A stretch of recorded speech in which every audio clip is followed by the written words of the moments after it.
ছাত্ৰ-ছাত্ৰীসকল সমগ্ৰ শিক্ষা অভিযান শিৱসাগৰ সৌজন্যত ডিজিটেল পাঠদানলৈ তোমালোকক মই বন্দনা হাজৰিকাই পুনৰবাৰ স্বাগতম জনাইছো। ছাত্ৰ-ছাত্ৰীসকল, মানুহক জীৱশ্ৰেষ্ঠ বুলি কোৱা হয়। মানুহক জীৱশ্ৰেষ্ঠ বুলি কোৱা হয় কাৰণ মানুহৰ চিন্তা শক্তি আছে, কিন্তু এই জীৱশ্ৰেষ্ঠ মানুহেই প্ৰকৃতিৰ ওপৰত যি অত্যাচাৰ নিৰ্মমভাৱে চলাই যাবলৈ লৈছে, সেই অত্যাচাৰ এনেধৰণেই যদি অব্যাহত থাকে তেন্তে মানুহক কিন্তু জীৱশ্ৰেষ্ঠ বুলি কোৱাটো অতি টান হৈ পৰিব। তোমালোকে জানা যে আমি দৈনন্দিন জীৱনত ব্যৱহাৰ কৰা বহুতো সামগ্ৰী আমি প্ৰকৃতিৰ পৰা আহৰণ কৰোঁ, যাক প্ৰাকৃতিক সম্পদ বুলি কোৱা হয়। এই প্ৰাকৃতিক সম্পদসমূহৰ অবাধ ব্যৱহাৰে প্ৰকৃতিক কিন্তু ধ্বংস কৰালৈ ঠেলি লৈ গৈ আছে। আমি ব্যৱহাৰ কৰা প্ৰাকৃতিক সম্পদবোৰৰ ভিতৰত বহুতখিনি প্ৰাকৃতিক সম্পদ আমি লাভ কৰোঁ বনাঞ্চলৰ পৰা। বনাঞ্চল মানে কি তোমালোকে নিশ্চয় জানা। বনাঞ্চল হৈছে এক বৃহৎ অঞ্চল যি গছ-গছনি আৰু বিভিন্ন জীৱ-জন্তুৰ আৱাসস্থল। এই বনাঞ্চলসমূহ ধ্বংসৰ বাবে তাত থকা জীৱ-জন্তুসমূহ কিন্তু ধ্বংস হ'বলৈ আৰম্ভ কৰিছে বা বিলুপ্ত হ'বলৈ আৰম্ভ কৰিছে। গতিকে এই বনাঞ্চলসমূহ আমি কেনেধৰণে সংৰক্ষণ কৰিব পাৰোঁ আৰু তাৰ জীৱ-জন্তুসমূহক আমি কেনেধৰণে সংৰক্ষণ কৰিব পাৰোঁ, চৰকাৰে তাৰ ওপৰত কিবা ব্যৱস্থা গ্ৰহণ কৰিছে নেকি, তাৰ বিষয়ে আমি আজি আলোচনা কৰিম। তাৰ বিষয়ে তোমালোকৰ অষ্টম শ্ৰেণীৰ সপ্তম পাঠটো হৈছে উদ্ভিদ আৰু প্ৰাণীৰ সংৰক্ষণ। তাৰ বিষয়ে আজি আমি আলোচনা কৰিবলৈ লৈছো। উদ্ভিদ আৰু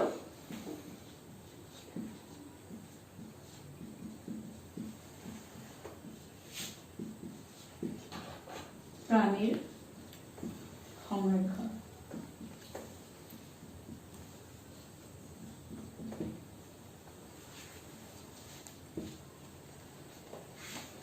মই তোমালোকক বনাঞ্চলৰ কথা কৈ আছিলো। এই বনাঞ্চলসমূহ তোমালোকে ইতিমধ্যে গম পাইছা যে তাত বিভিন্ন গছ-গছনি থাকে, এটা বৃহৎ এলেকা, আৰু তাত অকল গছ-গছনিয়ে নহয় বহুত জীৱ-জন্তুৰ আৱাসস্থল হৈছে এই বনাঞ্চলসমূহ। কিন্তু বিভিন্ন কাৰণত এই বনাঞ্চলসমূহ লাহে লাহে ধ্বংস হ'বলৈ আৰম্ভ কৰিছে। এই বনাঞ্চল ধ্বংসৰ কাৰণসমূহক আমি প্ৰধানতঃ দুটা ভাগত ভাগ কৰিব পাৰোঁ। সেইকেইটা কি কি চাওঁ আচল।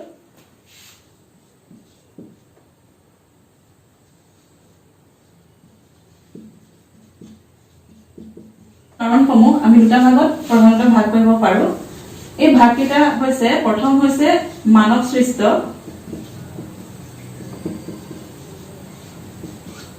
আৰু আনটো হৈছে প্ৰাকৃতিক। এতিয়া আমি মানৱ সৃষ্ট আৰু প্ৰাকৃতিক কাৰণবিলাক এটা এটাকৈ আলোচনা কৰোঁ।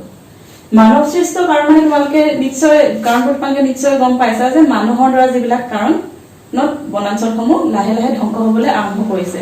এতিয়া আমি আলোচনা কৰোঁ আহা মানুহৰ এনেকুৱা কি কি কাম আছে যিবিলাকৰ বাবে এই প্ৰাকৃতিক সম্পদ অৰ্থাৎ এই বনাঞ্চলসমূহ লাহে লাহে ধ্বংস হ'বলৈ আৰম্ভ কৰিছে।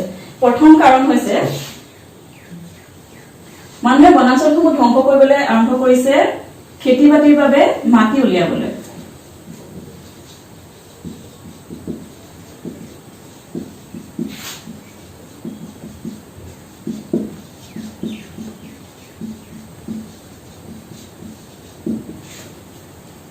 খেতি বাতিৰ বাবে মাটি উলিয়াবলৈ মানুহে বনাঞ্চলৰ সেই অৰণ্যবিলাক ধ্বংস কৰি পেলাই তাত খেতি কৰিবলৈ আৰম্ভ কৰিছে। এতিয়া এই বনাঞ্চল ধ্বংসৰ কিছুমান আচলতে আমি এইবিলাক ডাইৰেক্ট কাৰণ যে খেতি বাতি কৰিবৰ কাৰণে আমি মাটি উলিয়াবলগীয়া হৈছে, কিন্তু তোমালোকে চিন্তা কৰা যে আমি খেতি বাতি কৰিবলৈ ইমান মাটি কিয় উলিয়াবলগীয়া হৈছে। তাৰ এটা ইনডাইৰেক্ট কাৰণো কিন্তু এটা আছে, সেইটো হৈছে জনসংখ্যা বৃদ্ধি। কাৰণ জনসংখ্যা বৃদ্ধি যিমানেই হ'বলৈ আৰম্ভ কৰিছে সিমানে কি হৈছে যে সকলো বস্তু চাহিদা বাঢ়ি বাঢ়ি গৈ আছে। আমাক খোৱা বস্তু বেছিকে লাগে বা যিকোনো প্ৰাকৃতিক সম্পদ আৰু যিকোনো সম্পদে আমাক কি হয় বেছিকে দৰকাৰ হৈছে।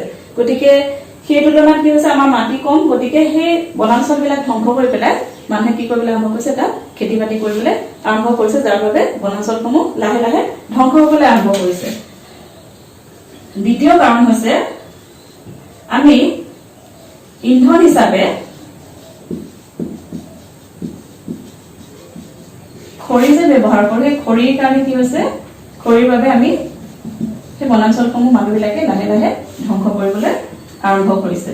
তাৰ উপৰিও কিছুমান উদ্যোগ আছে যেনে কাগজ উদ্যোগ। সেই কাগজ উদ্যোগত কি হৈছে যে তোমালোকে জানা বাঁহ লাগে, তাৰ বাবে কি হয় আমি সেই কাগজ উদ্যোগবিলাকৰ বাবেও কিন্তু লাহে লাহে মানুহে কি হৈছে বনাঞ্চলবিলাক ধ্বংস কৰিবলৈ আৰম্ভ কৰিছে। তাৰ উপৰিও ঘৰ সাজিবলৈ যি কাঠ লাগে বা ঘৰ সাজিবলৈ আমি বিভিন্ন সামগ্ৰীৰ বাবে মানুহে সেই বনাঞ্চলবিলাক ধ্বংস কৰিবলৈ আৰম্ভ কৰিছে। পঞ্চম হৈছে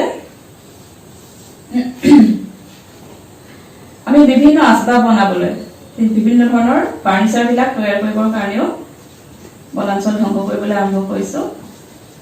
আৰু এটা কাৰণ হৈছে খনন।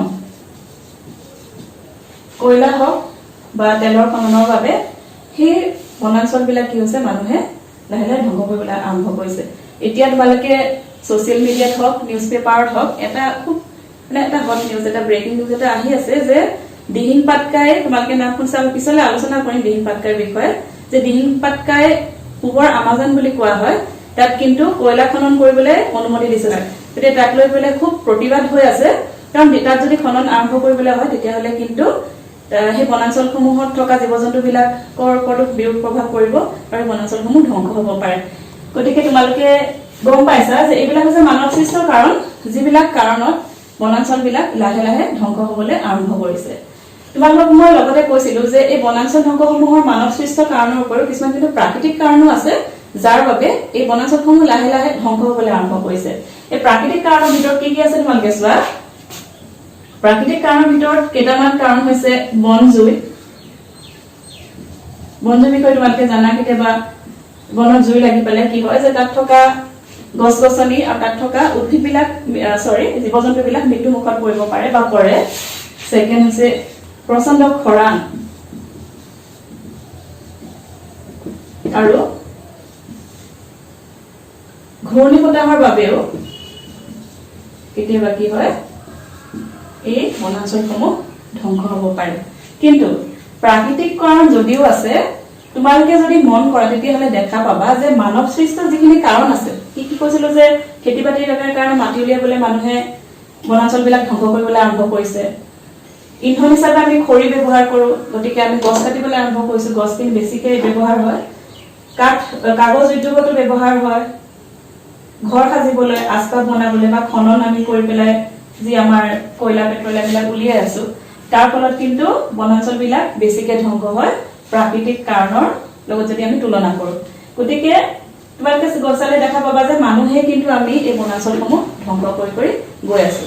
এতিয়া বনাঞ্চল বিলাক আমি ধ্বংস কৰি গৈ আছো, এই বনাঞ্চল বিলাক ধ্বংস কৰাৰ বাবে আমি তাৰ কাৰণে কি ফল ভুগিব লাগিব তাৰ বিষয়ে অলপ আলোচনা কৰো আহা। এতিয়া তোমালোকক মই ইতিমধ্যে কলো যে বনাঞ্চল বিলাক যদি আমি ধ্বংস কৰি গৈ থাকো তেতিয়াহ'লে কিন্তু কি হৈছে আমাৰ প্ৰাকৃতিক ভাৰসাম্য কিন্তু বিনষ্ট হ'ব। আৰু এই বনাঞ্চল ধ্বংসৰ কিছুমান পৰিণতিৰ বিষয়ে আমি এতিয়া আলোচনা কৰো। এই বনাঞ্চলসমূহ ধ্বংস কৰিলে কি কি পৰিণতি হ'ব পাৰে।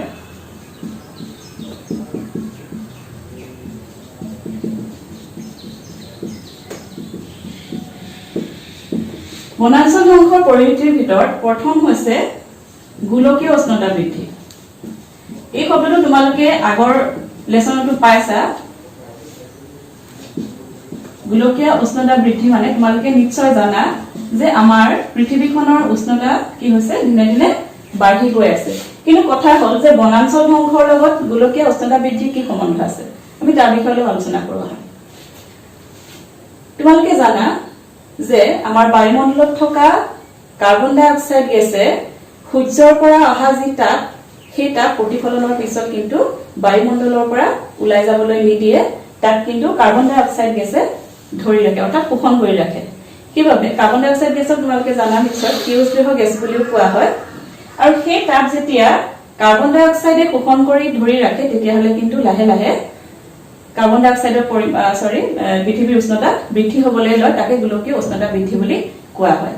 এতিয়া বনাঞ্চলে কেনেকে কাৰ্বন ডাই অক্সাইডৰ পৰিমাণটো নিয়ন্ত্ৰণ কৰে তালৈ আমি অলপ আলোচনা কৰো আহা। যে কাৰ্বন ডাই অক্সাইড গেছটো তোমালোকে জানা যে সালোক সংশ্লেষণ প্ৰক্ৰিয়াত উদ্ভিদে কাৰ্বন ডাই অক্সাইড গেছ গ্ৰহণ কৰে।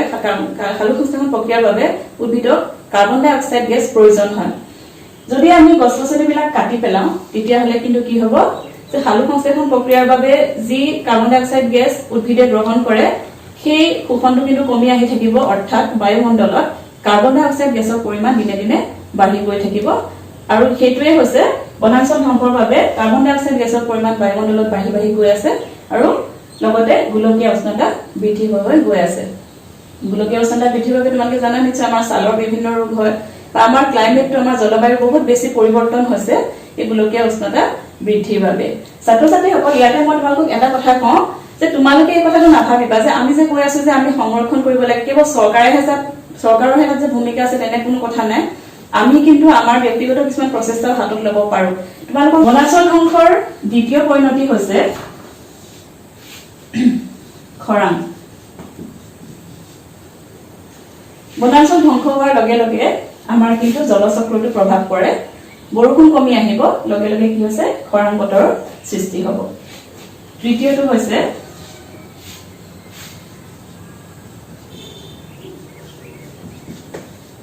মাটিৰ ক্ষয়ীভৱন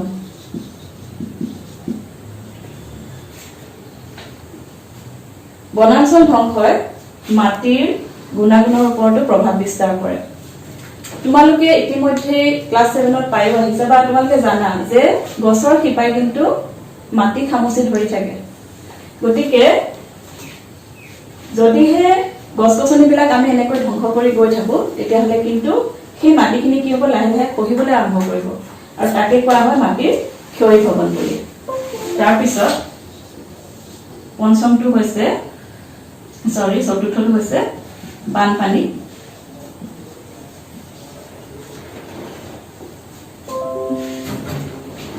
বনাঞ্চল ধ্বংসৰ বাবে বানপানী কেনেকৈ সৃষ্টি হ'ব পাৰে বনাঞ্চল ধ্বংসৰ বাবে বানপানী কেনেকৈ সৃষ্টি হ'ব পাৰে তোমালোকে জানানে গছ-গছনিৰ শিপাই জানা তোমালোকে পানী শোষণ কৰি ৰাখে আৰু সেইবাবে ভূপৃষ্ঠৰ উপভাগৰ পৰা ভূগৰ্ভলৈ পানীখিনি কি হয় খৰকি যোৱাত গছে সহায় কৰে কিন্তু এই গছবিলাক যদি নাইকিয়া হৈ যায় তেনেহলে যিখিনি বৰষুণ দিব খুব বেছি যদি বৰষুণ হয় তেতিয়াহলে পানীখিনি ভূগৰ্ভৰ তললৈ খৰকি নাযায় আৰু সেইখিনিয়ে বানপানী সৃষ্টি কৰিব আন এটা পৰিণতি হৈছে মৰুভৱন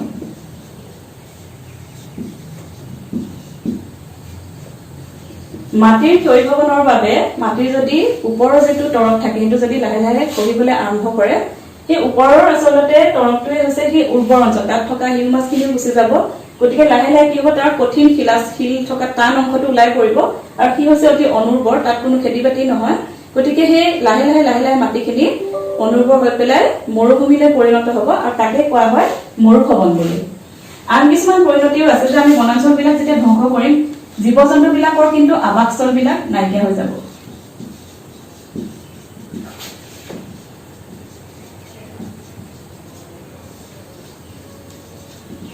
জীৱ-জন্তুৰ আৱাসস্থলবিলাক আমি ধ্বংস কৰি পেলাম আৰু তোমালোকে জানা আজিকালি আমি প্ৰায় নিউজবিলাকত পাই থাকো যে আমাৰ জীৱ-জন্তুৰ লগত মানুহৰ সংঘাত বাঢ়ি গৈছে যে কেতিয়াবা ৰাস্তাত দেখা তোমালোকে বাঘ ঘূৰি ফুৰিছে হাতী আছে তাৰ কাৰণবিলাক হৈছে যে আমি যেটো বনাঞ্চলবিলাক ধ্বংস কৰি পেলাইছো গতিকে সিহঁতৰ আৱাসস্থলবিলাক যেতিয়া নাথাকিব সিহঁতে কিন্তু ৰাজপথলৈ ওলাই আহিব আৰু এটা পৰিণতি হৈছে যে আমাৰ যিবিলাক তোমালোকে জানা যে প্ৰাকৃতিক সম্পদবিলাক আমি বহুতখিনি প্ৰাকৃতিক সম্পদ আমি বনাঞ্চলৰ পৰা পাওঁ গতিকে আমাৰ এই প্ৰাকৃতিক সম্পদবিলাকৰ কি হ'ব যে বনাঞ্চলৰ পৰা পোৱা যিবিলাক প্ৰাকৃতিক সম্পদ আছে বিভিন্ন আমাৰ প্ৰয়োজনীয় সামগ্ৰীবিলাকৰ কিন্তু অভাৱ হ'বলৈ আৰম্ভ কৰিব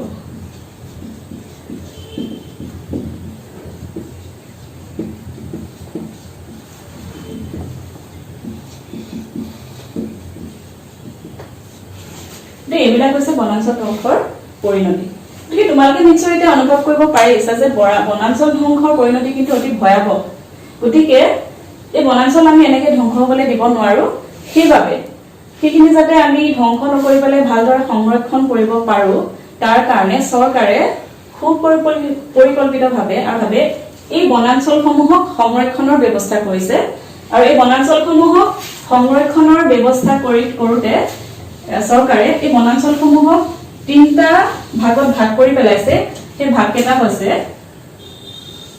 অভয়াৰণ্য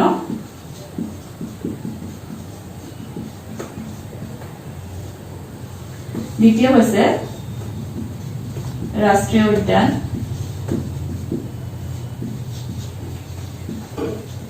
আৰু তৃতীয় হৈছে জীৱমণ্ডল সংৰক্ষিত অঞ্চল।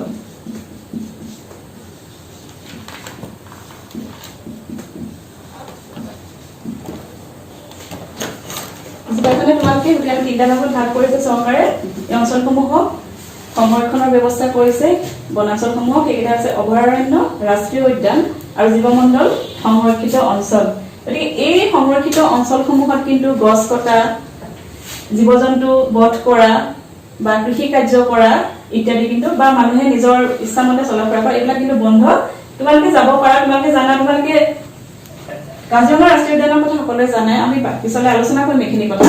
গতিকে আমি কি হয় যে তাত এইবিলাক পৰ্যটনস্থলীও হয়, আমি চাব পাৰো, কিছুমান অনুমতি ল'ব লাগিব, কিন্তু সেইবিলাক আমি উপভোগ কৰিব পাৰো। এনেকুৱা নহয় যে আমি চাব নোৱাৰো, কিন্তু তাত গৈ পেলাই অবাধে মানুহৰ যি মন যায় সেই কাৰ্য কিন্তু মানুহে কৰিব নোৱাৰে। গতিকে আজি আমি আলোচনা কৰিলো যে বনাঞ্চল কি, বনাঞ্চল কেনেকে মানুহৰ কিছুমান কামে বা প্ৰাকৃতিক কাম কিছুমানে যে এই বনাঞ্চলসমূহক ধ্বংস কৰালে ঠেলি লৈ গৈছে, ধ্বংস হৈ গৈ আছে দিনে দিনে। আৰু এই বনাঞ্চলসমূহ ধ্বংস হোৱাৰ ফলত আমাৰ কি পৰিণতিৰ আমি সন্মুখীন হৈ আছো বা হ'ব লগা হ'ব তাৰ বিষয়ে আলোচনা কৰিলো। লগতে এই বনাঞ্চলসমূহ বা এই বনাঞ্চল আৰু বন্যপ্ৰাণীসমূহ সংৰক্ষণৰ বাবে চৰকাৰে কেনেধৰণে এই বনাঞ্চলসমূহক 3টা ভাগত ভাগ কৰি পেলাই সংৰক্ষণৰ ব্যৱস্থা কৰিছে তোমালোকে নিশ্চয় গম পালা। এই ভাগকেইটা হৈছে অভয়াৰণ্য, ৰাষ্ট্ৰীয় উদ্যান আৰু জীৱমণ্ডল সংৰক্ষিত অঞ্চল। আমি পিছৰ ক্লাছটোত এটা কৈ যে আমাৰ অভয়াৰণ্য, ৰাষ্ট্ৰীয় উদ্যান আৰু জীৱমণ্ডল সংৰক্ষিত অঞ্চলবিলাকৰ বিষয়ে আমি নিশ্চয় ভালদৰে আলোচনা কৰিম। আজি ইমানতে সামৰিছো। ধন্যবাদ।